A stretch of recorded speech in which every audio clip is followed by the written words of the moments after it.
হয়, পুনৰবাৰ ডিব্ৰুগড় কাষতে থকা ব্ৰহ্মপুত্ৰত প্ৰবল খহনীয়া আৰম্ভ হৈছে আৰু নিশাৰ পৰা যিহেতু চহৰখনত ঠাকুৰবাৰীত এইদৰে খহনীয়া আৰম্ভ হৈছে আৰু এই খহনীয়াই কিন্তু প্ৰবল ভাবুকি আনিছিলে ডিব্ৰুগড় চহৰৰ প্ৰতি। কাষতে যি অসম চিকিৎসা মহাবিদ্যালয় আছে বা মুখ্যমন্ত্ৰী সচিবালয় আছে তালৈও কিন্তু এটা ভাবুকি আহি পৰিছে। প্ৰথমে মই সেই পৰিৱেশটো দেখুৱাবলৈ চেষ্টা কৰিছোঁ। এটা কথা মন কৰিবলগীয়া, যিটো মথাউৰি আছে মথাউৰিৰ ঠিক কাষতে এইদৰে খহনীয়া ইয়াত সৃষ্টি হৈছে। খহনীয়া কালি নিশাৰ পৰা আৰম্ভ হৈছে আৰু সকলোতকৈ ডাঙৰ কথা, এই স্থানসমূহত ইয়াত যোৱা বছৰ বা তাৰ আগৰ বছৰ ইয়াত জিঅ' বেগ দিয়া হৈছিল আৰু জিঅ' বেগ দিয়াৰ পিছতো কিন্তু এই জিঅ' বেগ থকাৰ পিছতো কিন্তু ইয়াত খহনীয়া পুনৰ নিশাৰে পৰা আৰম্ভ হৈছে আৰু এইদৰে যিবিলাক পুৰণা জিঅ' বেগ আছিল সেই জিঅ' বেগসমূহ বৰ্তমান ব্ৰহ্মপুত্ৰৰ বুকুত উটি গৈছে আৰু ই কিন্তু ডিব্ৰুগড় মহানগৰৰ কাৰণে এতিয়া প্ৰবল এক ভাবুকি স্বৰূপ হৈ পৰিছে।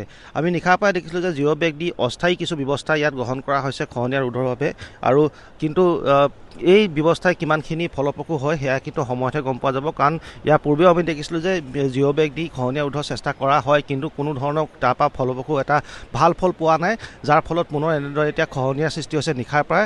আৰু ইয়াৰ যিখিনি নৈপৰীয়া অঞ্চলৰ লোক আছে তেওঁলোক কিন্তু যথেষ্ট শংকাত থাকিবলগীয়া হৈছে।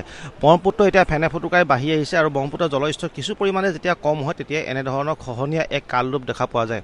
স্থানীয় যিসকল লোক আছে তেওঁলোক যথেষ্ট শংকিত, তেওঁলোকৰ লগতো আমি কথা পাতিবলৈ চেষ্টা কৰিম, কিন্তু প্ৰথমে ইয়াৰ যিটো পৰিৱেশ, খহনীয়াৰ যিটো পৰিৱেশ সেই পৰিৱেশটো দেখুৱাবলৈ চেষ্টা কৰিছোঁ। প্ৰায় 40 মিটাৰ ঠাই ইয়াত হঠাৎ কালি নিশাত খহনীয়াত এতিয়া ব্ৰহ্মপুত্ৰ বুকুত জাহ গৈছে আৰু ইয়াৰ পৰিমাণ আৰু বৃদ্ধি হোৱাৰ সম্ভাৱনা আছে। জিঅ' বেগ দি অস্থায়ীভাৱে কিছু ব্যৱস্থা বিভাগীয়ভাৱে গ্ৰহণ কৰিছে ততাতৈয়াকৈ, কিন্তু সেইখিনি ব্যৱস্থা যথেষ্ট হোৱা নাই বৰ্তমানলৈকে। এতিয়াও দেখিব যে কিছু লোকে ইয়াত জিঅ' বেগ দিয়াৰ ব্যৱস্থা বৰ্তমান সময়ত কৰিছে আৰু ইতিমধ্যে মই উল্লেখ কৰিছোঁ যে জিঅ' বেগ দি বা পাকুপাইন দি যি খহনীয়া ৰোধৰ চেষ্টা কৰা হয় সেইখিনি কিন্তু বৰ্তমান সময়ত ফলপ্ৰসূ হোৱা নাই। আৰু মথাউৰিটো যিহেতু একেবাৰে কাষত পালেহি আৰু মথাউৰিটো যদি কেনেবাকৈ ইয়াৰ যিটো মূল সুৰক্ষাৰ যিটো বান্ধ সেই বান্ধটো যদি কেনেবাকৈ ক্ষতিগ্ৰস্ত হ'বলৈ হয় তেতিয়া ডিব্ৰুগড় চহৰলৈ বিপদ আহিবলৈ বহু সময় নালাগিব, কাৰণ ব্ৰহ্মপুত্ৰৰ যি জলস্তৰ সেয়া ডিব্ৰুগড়তকৈ যথেষ্ট ওপৰত বৈ বাৰিষা সময়ত, সেয়া সকলোৱে গম পায়। গতিকে মথাউৰি যদি কেনেবাকৈ ক্ষতি হ'বলৈ হয় হয়তো ডিব্ৰুগড়লৈ কেইমিনিটমানৰ ভিতৰতে যথেষ্ট পানী সোমাই চহৰখন একেবাৰে ধ্বংস কৰি পেলাব। আমি সেই পৰিৱেশটো দেখুৱাইছোঁ আৰু ফেনে ফুটুকাই বৰ্তমান সময়ত ব্ৰহ্মপুত্ৰ যিহেতু বাঢ়ি আছে আৰু কিছু পৰিমাণে যেতিয়া এইদৰে এতিয়া পানীৰ লেভেলটো অকণমান কমে সেই সময়তে কিন্তু এইদৰে এতিয়া খহাই লৈ যায়। আৰু ইতিমধ্যে আমি উল্লেখ কৰিছোঁ, আমি যিডোখৰত থিয় হৈ আছোঁ ডিব্ৰুগড় মহানগৰৰ কাষতে যি লাগি আছে যিটো সুঁতি সেয়া হৈছে ব্ৰহ্মপুত্ৰৰ মূল সুঁতি আৰু এই সুঁতিটো আগতে ইয়াৰ পৰা দূৰত আছিল, মাজলৈ আছিল, কিন্তু বৰ্তমান সময়ত অহৰহভাৱে এই সুঁতিটোৱে ডিব্ৰুগড় মহানগৰত খুন্দিয়াই আছে, যাৰ ফলত খহনীয়াৰ প্ৰকোপ বৃদ্ধি পাবলৈ ধৰিছে কেইটামান বছৰ ধৰি। স্থানীয় লোক আছে, আমি কথা পাতিবলৈ চেষ্টা কৰিম। কালি কেইটা বজাৰ পৰা খহনীয়া আৰম্ভ হৈছিলে? কালি 11টা, 11:30, 12টাৰ পৰা এনেকৈ আৰম্ভ হৈছে। হওঁতে আমি END ডিপাৰ্টমেণ্টৰ সেই খবৰ দিয়া হ'ল, তেওঁলোক আহিলে। তাৰপিছত ইয়াত আপোনাৰ 0 বেগ আগত ষ্টক আছিলে, প্ৰায় 200 বেগমান এনেকৈ এই য'ত খহিছিলে তাত দি পেলাই মানে খহনীয়াটো বন্ধ কৰা হৈছে। এই জিঅ' বেগটো আগতো দিয়া আছিলে, জিঅ' বেগ দি কিছু কাম হয় জানো? 0 বেগত কাম হয়, কিন্তু কামটো অলপ ভালকৈ হ'লেহে হয় আৰু এতিয়া এইটো কাম আপোনালোকেতো চাগে ওচৰতে থাকে, বহুত ভয়ত থাকিবলগীয়া হয়, কেতিয়া খহি যায় কি হয়?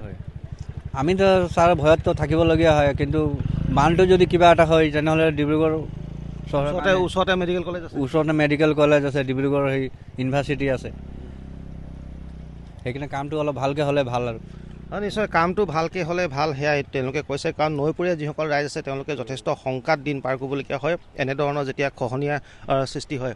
কালি ভয়টো লাগে চাগে আপোনালোকৰ? মানুহে ইমান ৰাতি উঠি কিনে আহিছে যে ক'ত খহনীয়া আহিছে, ক'ত যাম কি নহয় বুলি কিনে এনে মানে ভাৱনাটো কৰি আছে। তেতিয়াও আহি কিনে চাইছে, তেতিয়াহ'লে মানে ইমানখিনি খহি গ'ল। কিমান খহিলে কালি? 40 মিটাৰমান ধৰক না 3 মিটাৰমানতো এইপিনে গ'ল আৰু 3 মিটাৰমান গ'লেতো সেইটো মাটিত নাপাব তেতিয়াহ'লে, এনে মানে ধৰণটো আছে। আৰু ইয়াততো জিঅ' বেগ আগতো দিয়া হৈছিলে, জিঅ' বেগ দিলে মানে খহি গ'ল, জিঅ' বেগো খহি গৈছে। জিঅ' বেগ খহি গৈছে মানে দবাই দিলে বস্তুটো, এতিয়া স্পাৰটো বহি গৈছে। আপুনি যাই কিনে চাওক, এই জালিখিনি যিমানখিনি বান্ধা আছিলে ফাটি গৈছে। আৰু নিশ্চয় এইটো কথা উল্লেখ কৰিছে যে জিঅ' বেগ দিয়া পূৰ্বতেও হৈছিলে, সেইটো কথা আমিও উল্লেখ কৰিছোঁ যে যোৱা এবছৰ 2 বছৰ আগতে ইয়াত জিঅ' বেগ দিয়া হৈছিলে, কিন্তু জিঅ' বেগ স্থায়ী সমাধান নহয়, জিঅ' বেগ ব্ৰহ্মপুত্ৰ পানী উটুৱাই লৈ যায়, সেইটো কথা উল্লেখ কৰিছে। আৰু তাতকৈ ডাঙৰ কথা হৈছে যিটো কাষতে স্পাৰ এটা বনোৱা আছে, শিলৰ স্পাৰ, আৰু সেইটো বৰ্তমান সময়ত বহি গৈছে। গতিকে ব্ৰহ্মপুত্ৰই ভিতৰি এতিয়া আমি যদি চাওঁ খান্দি নিছে, যাৰ ফলত সেই স্পাৰটো বহি গৈছে, আৰু ই এক অশুভ সংকেত কিন্তু ডিব্ৰুগড়ৰ কাৰণে। কোন সময়ত আচলতে মথাউৰিটো ক্ষতিগ্ৰস্ত হয় কোনেও ক'ব নোৱাৰে, যিধৰণে আচলতে আমি প্ৰবল খহনীয়া আমি প্ৰকোপ দেখিছোঁ। এতিয়া স্থায়ীভাৱে যিহেতু তেওঁলোকে জিঅ' বেগ দি বা পাকুপাইন দি কিছু ধৰণৰ ব্যৱস্থা গ্ৰহণ কৰিবলৈ চেষ্টা কৰিছে, কিন্তু এইখিনি চেষ্টা কিমানখিনি ফলপ্ৰসূ হয় তাৰ ওপৰতে এতিয়া ডিব্ৰুগড়ৰ ভৱিষ্যতটো নিৰ্ভৰ কৰিব।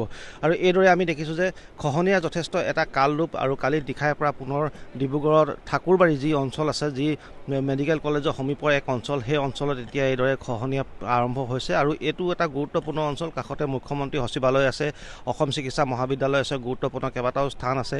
যদি কেনেবাকৈ মথাউৰিটো ক্ষতিগ্ৰস্ত হ'বলৈ হয়, হয়তো ডিব্ৰুগড়লৈ বিপদ আহিবলৈ খুব কম সময় লাগিব, লোকসকলে চাগে বাচিবলৈও সময় নাপাব ইয়াত যিমান পানীৰ স্তৰ বাঢ়ি আছে। গতিকে এতিয়া কি ধৰণে কামবিলাক আগবাঢ়ে বা স্থায়ী সমাধানৰ কথা আমি কৈ থাকোঁ, স্থায়ী সমাধানভাৱে কেনেকুৱা ধৰণৰ ব্যৱস্থা গ্ৰহণ কৰে তাৰ ওপৰতে এতিয়া ডিব্ৰুগড়ৰ ভৱিষ্যতটো নিৰ্ভৰ কৰিছে।